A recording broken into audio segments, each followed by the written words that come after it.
बहुत शुक्रिया, thank you sir, thank you, thank you. आपके लोग मुसल्लत हैं। असद कैसर साहब, दिस इज वेरी अनफेयर। आपने बहुत ज्यादती की, आप सवाल लेके जाए, यहाँ पे बड़ी सवाल लेकर बड़ी जाएं आप। ज्यादती है यहाँ पे। असद कैसर साहब, हम आपकी इज्जत करते हैं, आप यहाँ पे आके ऐसी बातें करते हैं। भाग गया करके गए हैं असेंबली में, उसके बारे में आपके भाई ने जो कब्जा किया हुआ F9 पार्क में, उसका जवाब देंगे? आप तो देखे जाए असद कैसर साहब, इतनी जरूरत तो रखें यार। कहानी की तरह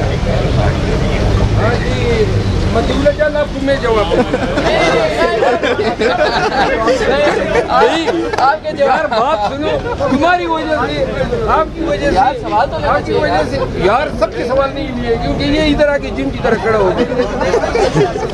ये सवाल बनते हैं आपसे, तो आप इनके भाई के सवाल का जवाब देंगे? इनके भाई ने जो कब्जा किया, आप जवाब देंगे?